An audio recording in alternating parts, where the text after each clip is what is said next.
Assalamu alaikum and warm welcome to an exclusive expert podcast in collaboration with OMI। मैं हूं आपका host doctor Usman भट्टी। आज हम बात करेंगे हार्ट डिजीज़ के बारे में। अगर देखा जाए तो दुनिया में सबसे ज़्यादा मौत की शरह हार्ट अटैक से होती हैं। हार्ट अटैक क्यों तेज़ी से इतना कॉमन हो रहा है, उसके क्या क्या अलामत होते हैं और क्या क्या ट्रीटमेंट ऑप्शंस हैं, इन तमाम तर सवालात और कई दीगर सवालात के जवाब जानने की कोशिश करेंगे, जिसके लिए हमें आज ज्वाइन किया है प्रोफेसर डॉक्टर नदीम रिजवी ने, जो कि डायरेक्टर कार्डियोवैस्कुलर हैं ओएमआई हॉस्पिटल नेटवर्क। अस्सलाम वालेकुम doctor Nadeem and welcome. Thank you ji. तो डॉक्टर नदीम, प्रोग्राम का आगाज़ करेंगे कि हम देखते जा रहे हैं कि हार्ट अटैक बहुत तेज़ी से फैलता जा रहा है। जी आपके ख्याल में उसकी क्या क्या वजूहत हैं, क्यों हमारे माशरे में हार्ट अटैक एक बहुत कॉमन डिजीज़ बन चुका है? देखिए, एक्चुअली हार्ट अटैक जो है वो उसकी एक कोई सिंगल कोई वजह नहीं होती, it's a multi factorial thing. Right. और जो सारी रिसर्च है वो वेस्टर्न बेस्ड हुई है, तो उसके ऊपर हमारे कुछ ट्रेडिशनल रिस्क फैक्टर्स लोगों ने जो फ्रेमिंगम एक बहुत बड़ी स्टडी थी पूरे शहर की, उससे लोगों ने निकाले कि जी ये वजूहत हैं, राइट। जिसमें ब्लड प्रेशर का हाई होना, अनकंट्रोल्ड होना, शुगर का होना, कोलेस्ट्रॉल किसी की बहुत ज़्यादा हो और स्मोकिंग करता हो, मोटा हो। राइट। तो इसको कहने लगे हम ये 4-5 को के ट्रेडिशनल रिवर्सिबल रिस्क फैक्टर्स, ठीक है। फिर कोई ये तो उसको जो जनरली लोग हर चीज़ को खाने पीने और इससे बिकॉज कोलेस्ट्रॉल शुगर ये उससे या। रिलेटेड है। बट उसके अलावा कुछ फिक्स्ड रिस्क फैक्टर्स हैं कि अगर आपकी जीन्स ख़राब हैं आपकी फैमिली में अर्ली एजेस पे, तो वो फिर, और मर्द हैं आप और अगर आप 50 के ऊपर हैं तो ये रिस्क फैक्टर्स बनते हैं जिनको कहते हैं नॉन रिवर्सिबल या। रिस्क फैक्टर, जिनका आप कुछ नहीं कर विच सकते, can't be modified. Which can't be modifiable या अनमॉडिफाइबल रिस्क। लेकिन ये सारी आप याद रखिए कि बेस्ड हैं, बेस्ड स्टडीज़ हैं on lot of western data. Right. हमारे यहाँ हमने पहले जो प्रोग्राम्स को शुरू किए जिसमें NICVD में मैं था, तो उधर हमने हार्ट अटैक्स को फ्री किया, तो बहुत ज़्यादा हम 30-40 हार्ट अटैक किए जो प्लास्टीज में करते थे। तो हमने कुछ अपने फैक्टर्स भी देखे कि जो जनरली को इम्पोर्टेंस नहीं दी जाती थी, स्ट्रेस को, जैसे कहते थे जी वो स्ट्रेस तो दुनिया का। लेकिन हमने देखा कि हमारे मुल्क में जब हमने डेटा निकाला तो उसमें ये रिस्क फैक्टर जो ट्रेडिशनल है ये तो थे, लेकिन इतने ज़्यादा नहीं जितना दूसरों फैक्टर्स का, जिसमें मोटापा, पेट का मोटापा, राइट। स्ट्रेस होना, डायबिटीज़ स्पेशली यंगर एजेस में, और स्मोकिंग। तो मेरे ख्याल से वो ट्रेडिशनल रिस्क फैक्टर्स हैं जो मॉडिफाइबल एंड अनमॉडिफाइबल, लेकिन हमारे यहाँ बहुत ज़्यादा ज़रूरत है और अब रिसर्च शुरू हो गई है कि उसमें stress, sleep, lack of sleep, मैं तो कहता हूँ 2 S's and 2 W's। Right. Lack of sleep, पहला एस स्लीप हो गया कि आप 6 से 8 घंटे ना सो सके, अच्छी स्लीप, स्लीप की क्वालिटी, स्लीप की बात कर रहा हूँ। फिर आप स्ट्रेस, यानी आप डिसकंटेंटेड हों, आपको मुतमईन नहीं है, सुकून नहीं है लाइफ में, बेशक जितने अमीर हों, बेशक जो भी हो, लेकिन सुकून की ज़िंदगी नहीं है। तो अंदर आपके हार्मोन सिक्रीट होते रहते हैं, नर्व्स डिस्चार्ज करती रहती हैं, टेंस रहते हैं आप अंदर, एक तरह से गाड़ी जो है उसकी सर्विसिंग अंदर की नहीं हो रही होती दिन में। तो ये 2 S's हो गए और 2 W's हैं कि आपने जो है वर्कआउट, पहला W कि आप रेगुलर एक्सरसाइज करेंगे तो बॉडी की सर्विस होगी, आपकी ख़राब चीज़ें ठीक होंगी। और आखिर में वेट, वेट हर चीज़ को रिप्रेजेंट करता है कि अगर आपकी हड्डियां, आप एज कर रहे हैं और उसके ऊपर लोड पड़ता जा रहा है, ऑर्गन्स पे लोड पड़ता जा रहा है, तो ये हमारे यहाँ स्ट्रेस, स्लीप, वर्कआउट, वेट, ये 4 चीज़ें प्लस जो मॉडिफाइबल रिस्क फैक्टर जो सबको पता है, और उसमें चूँकि फार्मा इंडस्ट्री, डिवाइस सब लोग इन्वॉल्व हैं तो वो उसको बहुत एडवर्टाइज करते हैं। या।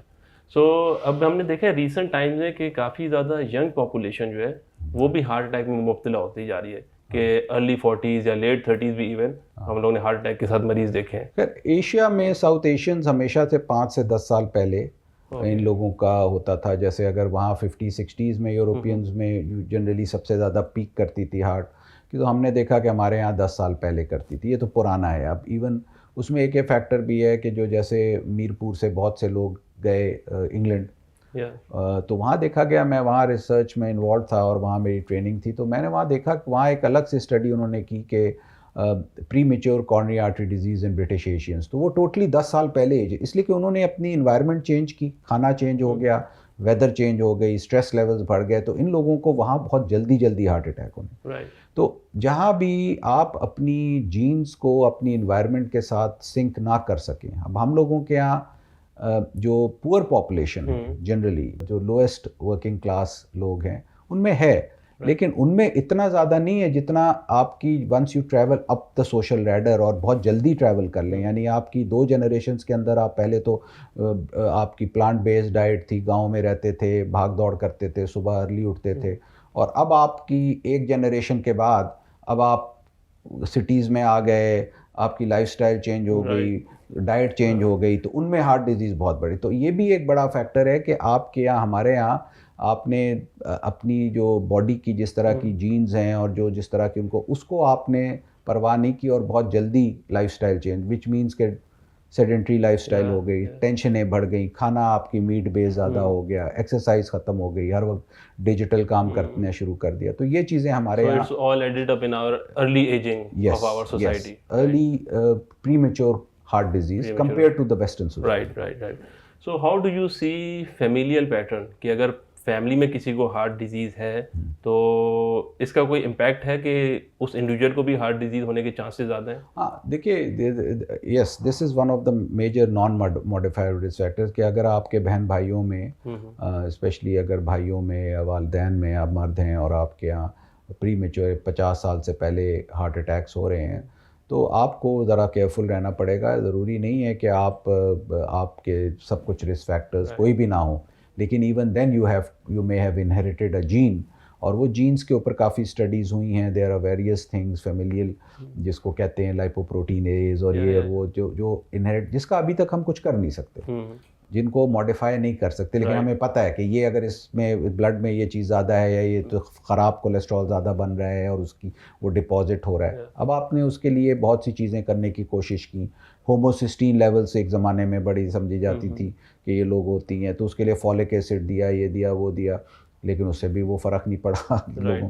तो ये कुछ अनमॉडिफाइबल रिस्क फैक्टर, इन्फेक्शन का, क्लैमिडियल इन्फेक्शंस लोगों में ज़्यादा थे जिनको हार्ट अटैक, उसका आपने एंटीबायोटिक दी, लेकिन उसकी तो कुछ अभी फैक्टर्स हैं जो फैमिली में अगर आपके है, तो आपको ये मैं रिकमेंड करूँगा कि आप वेट ना करें। साइलेंट डिजीज़, ये हार्ट का एक ऐसा मसला है, अनलाइक अदर डिजीज़ के अगर हड्डी ख़राब ज़्यादा है तो ज़्यादा दर्द है, आँख ज़्यादा ख़राब है, मोटी है ना, क्या ठीक है ना, जितना बड़ा ट्यूमर है उतनी ज़्यादा वो कंप्रेशन के पेन्स और ये होंगे। लेकिन हार्ट का ये होता है कि उसकी बीमारी जानलेवा हो और आप बिल्कुल ठीक भाग दौड़ रहे हैं, गोल्फ खेल रहे हैं, एक दिन हार्ट अटैक हुआ, एंजियोग्राफी में पता चला सब आर्टरियाँ बंद थी, पैदा कब से थी जी, वो 18-20 साल की उम्र में ये शुरू होती है। So it's all or none principle. Yes, you can, yes, तो आपके अगर फैमिली में ये है तो वो उसकी बड़ी इंपॉर्टेंस दें, और आजकल वो ऐसी टेक्नोलॉजी है कि आप उसको स्क्रीन आउट कर सकते हैं। अगर किसी की फैमिली हिस्ट्री पॉजिटिव है कि उसके पेरेंट्स में या बहन भाइयों में हार्ट डिजीज़ है, तो वो कैसे अपने आप को ये जांचे कि मेरे ख्याल से देखिए, ये बनती है 15 से 18 साल की उम्र में प्लाक्स जमने शुरू होते हैं आपकी आर्टरीज के अंदर। ये नहीं होता कि 40 साल के बाद आपके नई ब्लॉकेज बनने शुरू हो जाए जहाँ कुछ भी नहीं था। तो आपकी आर्टरीज में अगर गंद नहीं है, डिपॉजिट्स नहीं हैं by the time you are 30, तो इसका मतलब है आपके वो नहीं होंगे, इर्रिस्पेक्टिव, अब ये कंट्रोवर्शियल हो सकता है स्टेटमेंट हो, लेकिन इर्रिस्पेक्टिव के कोलेस्ट्रॉल जो भी हो, अगर कोलेस्ट्रॉल आपकी 30-35 साल की उम्र तक कोई डिपॉजिट, यानी बिल्कुल क्लीन आर्टरीज हैं, और उनको कैसे आप पता करते हैं, एक तो सीटी स्कैन अगर अच्छी क्वालिटी का है वो, और टेस्ट हैं जिससे आपको पता चल जाता है कि आर्टरीज आपकी बिल्कुल, लेकिन सीटी एंजियोग्राम एक आजकल टेस्ट होता है, तो वो आपका बता देता है कि आर्टरीज क्लियर है। 90-95% केसेस में एक्यूरेट होता है अगर नॉर्मल है। तो अगर वो नॉर्मल रिपोर्ट करे, तो मैं 30 साल के हैं, आपके सबको हार्ट अटैक्स हो रहे हैं फैमिली में आगे पीछे, आप 35 हैं, आप जाके एक सीटी स्कैन करा लें, अगर वो बिल्कुल क्लियर है तो यू कैन रेस्ट अश्योर्ड कि अब आपने वो जीन इनहेरिट नहीं किया और आपको अब वहाँ लोग ये कहते हैं जी अच्छा ये तो 10 साल पुराना हो गया, अब 50 साल के, आपने तो 30 साल में करा जब थे करा।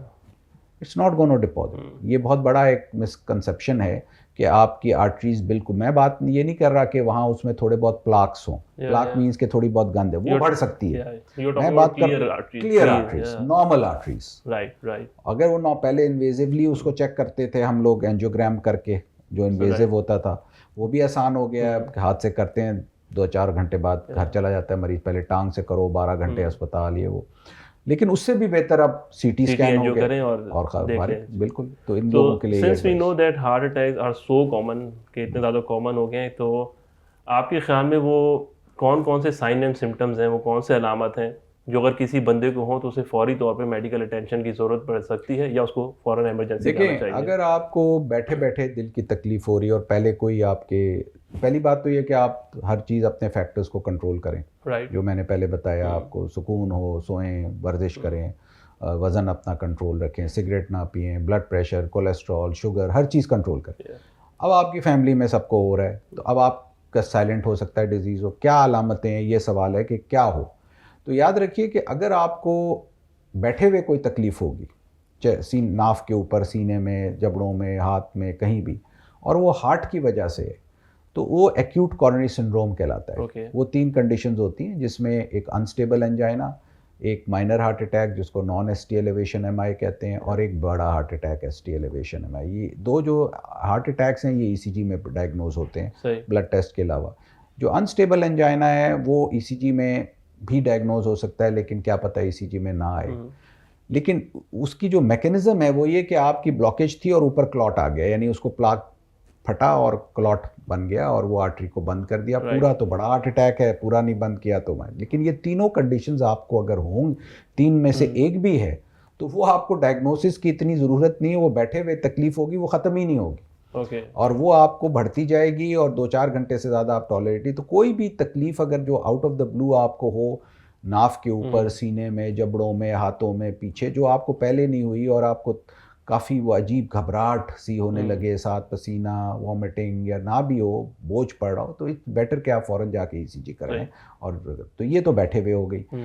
लेकिन ज़्यादा कॉमन ये होता है कि चलने फिरने में, एक्सर्शन पे पहले आप बिल्कुल फिट थे, अब आपने विद इन अ वीक आप देख रहे हैं कि यार पहले तो मैं 3 राउंड लगाता था, मुझे कोई प्रॉब्लम नहीं, अब पहले राउंड के बाद मुझे अजीब सांस फूलने लगती है। और उससे ज़्यादा कॉमन कि अगर बोझ पड़े किसी तरह का, या दर्द हो हाथों में, सीने पे, जबड़ों में, कहीं भी, और रुकने से आराम आ जाए। तो कोई भी एक्सर्शन पे, मेंटल भी, लेकिन ज़्यादा फिजिकल एक्सर्शन पे अगर आपको कोई तकलीफ हो, आपको सीने में, हाथों में, कहीं भी, तो फ़ौरन आप उसको, और रुकने से स्पेशली आराम। अगर मस्कुलर पेन होगा, गैस्ट्रिक होगा, तो आप याद रखें कि वो किसी चीज़ के साथ एसोसिएटेड होता है, चोट के साथ, या मसल पुल हो गई, वो फिर घंटों रहेगा, उसका कोई एक्सर्शन के साथ ताल्लुक़ नहीं होगा।